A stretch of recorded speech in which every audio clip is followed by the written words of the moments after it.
Hello friends and welcome to our channel. तो आप लोगों ने कमेंट किया था और मैसेज किया था कि मैनर पॉलिटिकल साइंस पर एक वीडियो बनाऊं मैं। तो ठीक है, तो आज की इस वीडियो में मैं आपके लिए लेकर आई हूँ मैनर पॉलिटिकल साइंस का जो यूनिट 3 है ना, यूनिट 3 एंड 4 के लिए कुछ notes important English and Hindi दोनों में। ओके, तो चलिए स्टार्ट करते हैं। तो देखिए फ्रेंड्स, आपका यूनिट 3 है वैश्वीकरण और सामाजिक आंदोलन यानी ग्लोबलाइजेशन एंड सोशल मूवमेंट्स। तो देखिए क्या होता है वो वैश्वीकरण ने सामाजिक आंदोलनों यानी किसान आंदोलनों, पर्यावरण आंदोलन और मानव विस्थापन पर गहरा प्रभाव डाला है ना। ग्लोबलाइजेशन का सोशल मूवमेंट पे बहुत गहरा प्रभाव है। ठीक है, तो वैश्वीकरण से किसान आंदोलन विशेष रूप से प्रभावित हुए हैं क्योंकि उन्हें बड़े पैमाने पर वाणिज्यिक कृषि के साथ प्रतिस्पर्धा करने के लिए मजबूर किया गया है ना। और देखिए पर्यावरण आंदोलन भी वैश्वीकरण से प्रभावित हुए हैं क्योंकि उन्हें वैश्विक व्यापार और निवेश के नकारात्मक प्रभावों से जूझना पड़ा है और इन प्रभावों में वनों की कटाई, प्रदूषण और जलवायु परिवर्तन शामिल है। यानी ग्लोबलाइजेशन से मतलब पर्यावरण आंदोलन पे भी प्रभाव पड़ा है ना, क्योंकि जो प्रदूषण और जलवायु परिवर्तन अभी देखने को बहुत मिल रहा है ना, वनों की कटाई, तो ये सब का भी बहुत गहरा इम्पैक्ट पड़ा है ग्लोबलाइजेशन के कारण, है ना। अब देखिए मानव स्थापना भी एक और मुद्दा है जो वैश्वीकरण के कारण और भी गंभीर हो गया है ना। देखिए किसान आंदोलन, ठीक है, यूनिट 3 का जो फर्स्ट टॉपिक है आपका किसान आंदोलन। तो किसान आंदोलन का क्या प्रभाव है वैश्वीकरण पर, है ना। तो देखिए किसान आंदोलन के मुख्य चालकों में से एक है वैश्वीकरण। वैश्वीकरण के कारण कृषि क्षेत्र में प्रतिस्पर्धा बढ़ गई है ना, जो कंपटीशन है एग्रीकल्चरल सेक्टर में वो बढ़ गई है। किसके कारण? ग्लोबलाइजेशन के कारण। इससे कीमतों पर दबाव बढ़ गया है और किसानों के बीज, उर्वरक और कीटनाशकों की लागत जैसी उच्च इनपुट लागत का भी सामना करना पड़ रहा है ना। ग्लोबलाइजेशन के कारण जो रेट सभी चीज़ों के बढ़ गए हैं। ओके, अब देखिए इसके अलावा वैश्वीकरण के कारण पर्यावरण का क्षरण हुआ है जिससे कृषि भूमि को नुकसान पहुंचा है और किसानों के लिए भोजन का उत्पादन करना और भी कठिन हो गया है ना। क्योंकि ग्लोबलाइजेशन में बहुत सारे ग्लोबलाइजेशन हो गया है, तो इससे क्या हुआ है, पर्यावरण का क्षरण हुआ है जिससे जो एग्रीकल्चर का जो लैंड है ना उसको नुकसान पहुँचा है और भोजन का जो प्रोडक्शन है वो बहुत मुश्किल हो गया आज के ज़माने में। ठीक है, तो किसान आंदोलन का वैश्विक राजनीतिक पर खासा असर पड़ता है ना, क्योंकि एक बार उदाहरण के लिए देखिए कि एक बार भारत में किसान आंदोलन के कारण प्रधानमंत्री को इस्तीफा देना पड़ गया था। ठीक है, और देखिए किसान आंदोलन के कुछ यहाँ पर प्रमुख विवरण दिए गए हैं ना। तो किसान आंदोलन दायरा वैश्विक है, दुनिया भर के देशों में इसका विरोध हो रहा है ना। और देखिए यह आंदोलन विभिन्न कारकों से प्रेरित है जिसमें उपज की कम कीमतें, उच्च इनपुट लागत और पर्यावरणीय गिरावट शामिल है। इस आंदोलन का वैश्विक राजनीतिक और वैश्विक अर्थव्यवस्था पर महत्वपूर्ण प्रभाव पड़ा है। ठीक है, ओके, तो ये रहा हमारा किसान आंदोलन। अब देखिए नेक्स्ट है पर्यावरण आंदोलन, है ना, यानी इन्वायरमेंटल जो मूवमेंट है ना। तो पर्यावरण आंदोलन सामाजिक आंदोलन है जो पर्यावरण की रक्षा करना और स्थिरता को बढ़ावा देना चाहता है। हाल के वर्षों में उनकी लोकप्रियता बढ़ गई है क्योंकि लोग मानव गतिविधि के ग्रह पर पड़ने वाले प्रभाव के बारे में अधिक जागरूक हो गए हैं ना। अभी जो है क्या, अभी इन्वायरमेंटल जो मूवमेंट है वो बढ़ गया है क्योंकि लोग अधिक जागरूक हो गए, इसके बारे में जानते हैं ना, इन्वायरमेंटल के बारे में। इसलिए तो कई अलग अलग प्रकार के पर्यावरणीय आंदोलन हैं लेकिन उन सभी का एक ही लक्ष्य पर्यावरण की रक्षा करना, है ना। बहुत सारे हमें इन्वायरमेंटल मूवमेंट देखने को मिलते हैं जिनका एक ही कारण है, क्या मतलब एक ही लक्ष्य है उनका, क्या, सिर्फ पर्यावरण की रक्षा करना ही कर्तव्य। देखिए संरक्षण आंदोलन, है ना, ये आंदोलन प्राकृतिक संसाधनों और वन्य जीवों की रक्षा पर केंद्रित करता है। देने पर्यावरण न्याय आंदोलन, यह आंदोलन कम आय वाले समुदायों और रंगीन समुदायों पर प्रदूषण और अन्य पर्यावरणीय समस्याओं के पर्यावरणीय प्रभावों पर ध्यान केंद्रित करता है। और तीसरा पर्यावरण आंदोलन है स्थिरता आंदोलन, है ना। अब देखिए तो वैश्वीकरण और देशों और लोगों के बीच परस्पर जुड़ाव से काफ़ी लोकप्रिय रहा है। इनसे अंतर्राष्ट्रीय व्यापार, निवेश और संचार में वृद्धि हुई है। और देखिए थर्ड नंबर का है हमारे पास मानव विस्थापन यानी ह्यूमन डिस्प्लेसमेंट का क्या प्रभाव है वैश्वीकरण में, वो देखिए। तो मानव विस्थापन लोगों का अपने घरों और समुदायों से दूर जाना, है ना। यानी मानव विस्थापन किसे कहते हैं, जब लोग अपने घर और समुदाय से दूर एक जगह से दूसरी जगह ट्रांसफर हो जाते हैं, तो वही उन्हीं को बोलते हैं मानव विस्थापन। यह युद्ध, प्राकृतिक आपदाओं और आर्थिक कठिनाई सहित विभिन्न कारकों के कारण हो सकता है ना। यानी मानव विस्थापन किस कारण से होता है, युद्ध के कारण, प्राकृतिक आपदाओं के कारण या फिर आर्थिक कठिनाई के कारण। ठीक है, वैश्वीकरण देशों और लोगों के बीच परस्पर जुड़ाव बढ़ाने की प्रक्रिया है। इससे मानव विस्थापन के सकारात्मक और नकारात्मक दोनों ही परिणाम हो सकते हैं। ओके, और देखिए वैश्वीकरण के सकारात्मक परिणामों में से यह है कि लोगों के लिए बेहतर नौकरियों और रहने की स्थिति की तलाश में दूसरे देशों में जाने के लिए नए अवसर पैदा किए जा सकते हैं ना। लोग मतलब मानव स्थापना क्यों होता है, नौकरी के अवसर ढूंढने के लिए भी होता है। इससे गरीबी को कम करने में और लोगों के जीवन को बेहतर बनाने में मदद मिल सकती है। ठीक है, और देखिए यहाँ पर यहाँ मानव विस्थापन और वैश्वीकरण के बारे में कुछ अतिरिक्त विवरण दिए हुए हैं, ठीक है। जैसे देखिए, मानव विस्थापन एक प्रमुख वैश्विक समस्या है। संयुक्त राष्ट्र के अनुसार 2020 में दुनिया भर में 82 मिलियन के अधिक जबरन विस्थापित लोग थे, ठीक है। तो वैश्वीकरण एक जटिल प्रक्रिया है जो सदियों से चली आ रही है और हाल के दशकों में प्रौद्योगिकी के और संचार में प्रगति से इसमें तेजी आई है, ठीक। और देखिए, मानव विस्थापन की समस्या का कोई आसान समाधान नहीं है। हालांकि इस समस्या के समाधान के लिए प्रभावी नीतियां विकसित करने के लिए विस्थापन के कारणों और वैश्वीकरण के प्रभावों को समझना महत्वपूर्ण है, ठीक है। तो ये रहा मानव विस्थापन। अब देखिए नेक्स्ट यूनिट 4 है हमारे पास, वैश्वीकरण और राष्ट्र राज्य यानी ग्लोबलाइजेशन एंड नेशनल स्टेट, है ना। तो देखिए, इसमें हमें पढ़ना है वैश्वीकरण और लोकतंत्र यानी ग्लोबलाइजेशन एंड डेमोक्रेसी, ठीक है। तो जो देखिए, देशों और लोगों के बीच परस्पर जुड़ाव बढ़ाने की प्रक्रिया है, कोई तो क्या कहा जाता है, ग्लोबलाइजेशन कहा जाता है।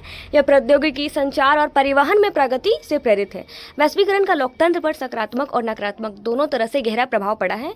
इससे मानवाधिकार और लोकतांत्रिक मूल्यों के बारे में जानकारी फैलाकर लोकतंत्र को बढ़ावा देने में मदद मिली है, ठीक है। तो ये है डेमोक्रेसी में क्या प्रभाव पड़ा है ग्लोबलाइजेशन का, वो। और भी देखिए लिखा हुआ है नकारात्मक प्रभाव क्या पड़ा है। देखिए, वैश्वीकरण ने कमजोर लोकतांत्रिक नकारात्मक पक्ष पर वैश्वीकरण ने कमजोर लोकतांत्रिक संस्थानों वाले देशों में निगमों के लिए काम करना आसान बना दिया है। इससे भ्रष्टाचार और मानवाधिकारों का हनन हुआ है और वैश्वीकरण ने अपराधियों के लिए भी काम करना आसान बना दिया है ना। ग्लोबलाइजेशन के कारण जो सीमाओं पर अपराधी लोग हैं वो आसानी से काम कर सकते हैं, तो ये भी इसका एक नेगेटिव इम्पैक्ट है ग्लोबलाइजेशन का, है ना। और देखिए, लोकतंत्र को बढ़ावा दिया और कमजोर भी किया, दोनों है इसका। देखिए, और वैश्वीकरण और लोकतंत्र के बीच संबंधों के बारे में कुछ मुख्य बिंदु यहाँ दिए गए हैं। देखिए, वैश्वीकरण ने लोगों के लिए संवाद करना और विचार साझा करना आसान बना दिया है, जिससे लोकतंत्र को बढ़ावा देने में मदद मिलती है ना। और वैश्वीकरण ने लोगों के लिए दूसरी यात्रा करना और काम करना भी आसान बना दिया है, जिससे विभिन्न संस्कृतियों के बीच समझ और सहिष्णुता को बढ़ावा मिलती है। फिर वैश्वीकरण ने कमजोर लोकतांत्रिक संस्थानों वाले देशों में निगमों के लिए काम करना आसान बना दिया है। और भी देखिए क्या है, अपराधियों के लिए सीमाओं पर काम करना, सीमा पार के काम करना आसान बना दिया है। अपराध में इसके कारण वृद्धि हुई है ना। और फिर देखिए, लोकतंत्र का भविष्य इस बात पर निर्भर करेगा कि देश वैश्वीकरण की चुनौतियों का प्रबंधन कैसे करता है, ठीक है। और देखिए, यूनिट 4 का नेक्स्ट टॉपिक है वैश्वीकरण और राष्ट्रीय संप्रभुता यानी ग्लोबलाइजेशन एंड नेशनल सवर्निटी, ठीक है। तो देखिए क्या है ये, तो वैश्वीकरण का राष्ट्रीय संप्रभुता पर गहरा प्रभाव पड़ा है, क्योंकि इससे देशों के लिए अपनी सीमाओं और अर्थव्यवस्थाओं को नियंत्रित करना अधिक कठिन हो गया है, ठीक है। और देखिए, राष्ट्रीय संप्रभुता पर वैश्वीकरण के सबसे महत्वपूर्ण प्रभावों में से एक बहुराष्ट्रीय निगमों का उदय है। बहुराष्ट्रीय निगम वे कंपनियां हैं जो कई देशों में काम करती है, उनके पास अधिक शक्ति है, क्योंकि वे अपने कार्यों को कम करों यानी कम टैक्स और विनियमों वाले देशों में स्थानांतरित कर सकते हैं। इससे सरकार के लिए इन कंपनियों को विनियमित करना मुश्किल हो गया। यदि वे अपने देशों के नियमों को खुश नहीं है तो वे अपना परिचालन दूसरे देश में स्थानांतरित कर सकते हैं, ठीक है। और देखिए, राष्ट्रीय संप्रभुता पर वैश्वीकरण का एक और प्रभाव वैश्विक अर्थव्यवस्था का उदय है। वैश्विक अर्थव्यवस्था परस्पर जुड़ी अर्थव्यवस्थाओं की एक प्रणाली है जो व्यापार और निवेश से जुड़ी है। यह प्रणाली देशों के लिए अपनी अर्थव्यवस्थाओं को नियंत्रित करना कठिन बना देती है, क्योंकि वे वैश्विक बाजार की ताकतों के अधीन है। उदाहरण के लिए, यदि किसी देश की मुद्रा का मूल्य गिरता है तो उससे उसके व्यवसायों के लिए वैश्विक बाजार में प्रतिस्पर्धा यानी जो कंपटीशन होती है वो बहुत कठिन हो जाती है, ठीक है। तो देखिए, यहाँ पे वैश्वीकरण का प्रभाव सुरक्षा के क्षेत्र में भारतीय अंतर्राष्ट्रीय आतंकवाद के बढ़ने से देशों के लिए अपनी सीमाओं की रक्षा करना कठिन हो गया है। आतंकवादी समूह कई देशों में अब काम कर सकते हैं, जिससे किसी एक देश के लिए उनका पता लगाना और रोकना मुश्किल है, ठीक है। हालांकि यह ध्यान रखना महत्वपूर्ण है कि वैश्वीकरण एक तरफा रास्ता नहीं है। यह वैश्वीकरण का उपयोग अपने लाभों के लिए भी कर सकते हैं। उदाहरण के लिए, ये विदेशी निवेश को आकर्षित कर सकते हैं, जिससे नौकरियां पैदा होता है, आर्थिक विकास को बढ़ावा मिलता है। वे अपनी वस्तुओं और सेवाओं के लिए नए बाजारों तक पहुंचने और वैश्वीकरण का भी उपयोग कर सकते हैं, ठीक है।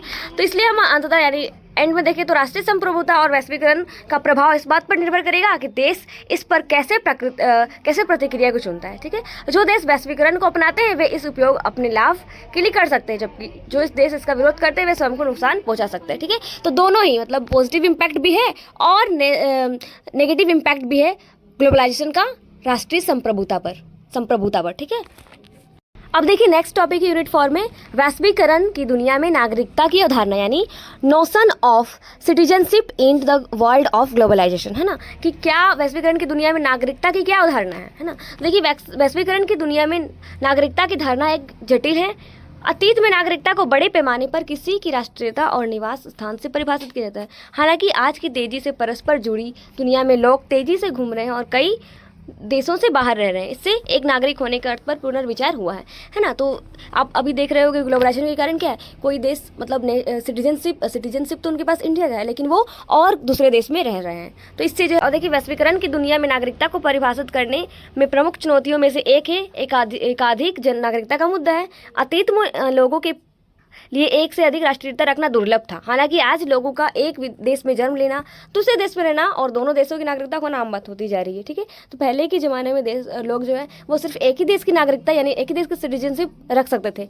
लेकिन आज के ज़माने में लोग एक से ज़्यादा देश के भी सिटीजनशिप हो सकते हैं ना, सिटीजनशिप रख सकते हैं। ठीक है, और देखिए, यह एक अन्य चुनौती राज्यविहीन लोगों का मुद्दा है। राज्यविहीन लोगों वे लोग होते हैं जिनके पास किसी भी देश की नागरिकता नहीं होती है। तो कुछ ऐसे भी लोग होते हैं जिनके पास किसी भी देश की नागरिकता नहीं होती है। ठीक है, ऐसा कई कारणों से हो सकता है, जिससे माता पिता के यहाँ पैदा ना होना, जो राज्यविहीन है।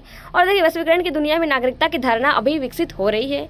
नागरिकता की कोई एक परिभाषा नहीं है। ठीक है, तो बहु नागरिकता का राज्यविहीनता को चुनौतियों के अलावा ऐसे कई अन्य मुद्दे हैं जिन पर वैश्वीकृत दुनिया में नागरिकता के बारे में सोचते समय विचार करने की आवश्यकता है। ठीक, और देखिए, दूसरा मुद्दा पहचान का सवाल है। अतीत में नागरिकता को अक्सर पहचान के प्रमुख मार्कर के रूप में देखा जाता था। हालांकि आज की दुनिया में लोग तेजी से विभिन्न समूहों जैसे कि उनके परिवार, उनके धर्म या उनकी संस्कृति के साथ पहचान करते हैं। ठीक है, तो ये वैश्वीकरण की दुनिया में नागरिकता की धारणा एक जटिल और विकासशील है। ऐसी कई चुनौतियां हैं जिन पर विचार करना आवश्यक है। ठीक है, जैसे जैसे दुनिया का वैश्वीकरण जारी है, नागरिकता की धारणा विकसित होती रहेगी।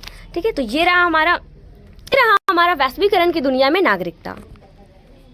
तो देखिए फ्रेंड्स, मैं यहाँ पर इंग्लिश में भी आप लोगों के लिए नोट्स लेकर आई हूँ। ठीक है, देखिए, जो हमारा यूनिट 3 है क्या, ग्लोबलाइजेशन एंड सोशल मूवमेंट, वहाँ पर लिखा हुआ है कि globalisation had a profound impact on social movement, peasant movement, environmental movement और ह्यूमन डिस्प्लेसमेंट। ठीक है, तो इसका महत्वपूर्ण प्रभाव है किस पे, बहुत सारे मूवमेंट पर, है ना। फ्रेंड्स, कौन कौन से मूवमेंट है जो कि और क्या क्या उनका असर है ग्लोबलाइजेशन पे, देखिए, तो पीजेंट मूवमेंट है ना, तो पीजेंट मूवमेंट का भी असर देखिए, इन्वायरमेंटल फिर मूवमेंट हो गए और ह्यूमन डिस्प्लेसमेंट मूवमेंट, इन तीनों का और असर है ग्लोबलाइजेशन पर। देखिए द फार्मर्स मूवमेंट था ना, जो किसान का जो आंदोलन है, उनका क्या प्रभाव है वैश्वीकरण पर यानी ग्लोबलाइजेशन पर, वो यहाँ पे दिया हुआ है। ठीक है, और देखिए यहाँ पर तो इसका की डिटेल्स दिया हुआ है यहाँ पर कि फार्मर्स, जो फार्मर है ना, फार्मर अपना मूवमेंट किस कारण से करते हैं। ठीक है, तो फार्मर ये एक मूवमेंट, फार्मर का जो मूवमेंट है वो बहुत कारण है इसका, क्या क्या, including low prices of produce, high input cost and environmental degradation. तो ये सब कारण है हमारे फार्मर मूवमेंट की। और देखिए फ्रेंड्स, यहाँ पे नेक्स्ट है कौन सा मूवमेंट, देखिए इन्वायरमेंटल मूवमेंट। ठीक है, तो इन्वायरमेंटल मूवमेंट क्या करने का कारण क्या है इसका, इन्वायरमेंटल मूवमेंट एक सोशल मूवमेंट है जिसको कि इन्वायरमेंट को प्रोटेक्ट करने के लिए और सस्टेनेबिलिटी को प्रोटेक्ट करने के लिए किया जाता है। ठीक है, तो ये देखिए, और ये देखिए environment, some of the most common types of environmental movements, यानी और देखिए कौन कौन से टाइप के इन्वायरमेंटल मूवमेंट्स हो सकते हैं। ठीक है, देख लेते हैं। तो पहला है कंजर्वेशन मूवमेंट्स, उसके बाद है इन्वायरमेंटल जस्टिस मूवमेंट और देन है सस्टेनेबिलिटी मूवमेंट्स। ठीक है, तो स्क्रीन को पॉज करके आप लोग देख सकते हो। ओके, और देखिए environmental movement often oppose the, यहाँ पे दिया हुआ। ठीक है, it is important to find ways to balance, हम बहुत ही ज़रूरी है कि हम इसके मतलब इन्वायरमेंटल मूवमेंट है उसके लिए कुछ बैलेंस करने के लिए कुछ तरीके अपनाएं और अपने इन्वायरमेंट को प्रोटेक्ट करें। ठीक है, और देखिए थर्ड मूवमेंट है ह्यूमन डिस्प्लेसमेंट मूवमेंट, है ना। तो देखिए ह्यूमन डिस्प्लेसमेंट मूवमेंट क्या है, जब पीपल एक जगह से दूसरे, अपने घर और अपने कम्युनिटीज़ को छोड़कर जब एक जगह से दूसरे जगह ट्रांसफर हो जाना, तो उसी को बोलते हैं हम ह्यूमन डिस्प्लेसमेंट। ठीक है, तो ये भी एक मूवमेंट ही है ना। ये caused by variety of factors, इसके होने का भी बहुत सारे कारण है, जैसे वॉर हो गया, नेचुरल डिजास्टर या फिर इकोनॉमिक हार्डशिप। ठीक है, तो ग्लोबलाइजेशन प्रोसेस यहाँ पर इसके पॉजिटिव कारण भी हो सकते हैं इन ग्लोबलाइजेशन पर और नेगेटिव कारण भी। ठीक है, one of the positive consequences of globalisation is that can create new opportunities. Globalisation का यानी कि पॉजिटिव इम्पैक्ट क्या है, देखिए ये मतलब ये जो ह्यूमन डिस्प्लेसमेंट मूवमेंट है वो एक कारण है, जैसे कि बेटर जॉब अपॉर्चुनिटीज़ मिलने के लिए लोग भी ह्यूमन डिस्प्लेसमेंट मूवमेंट करते हैं, यानी एक जगह से दूसरे जगह जाते हैं, कैसे ट्रांसफर किस तरह होते हैं, जॉब ढूंढने के लिए भी। तो ये पॉजिटिव इम्पैक्ट है ना ग्लोबलाइजेशन पर।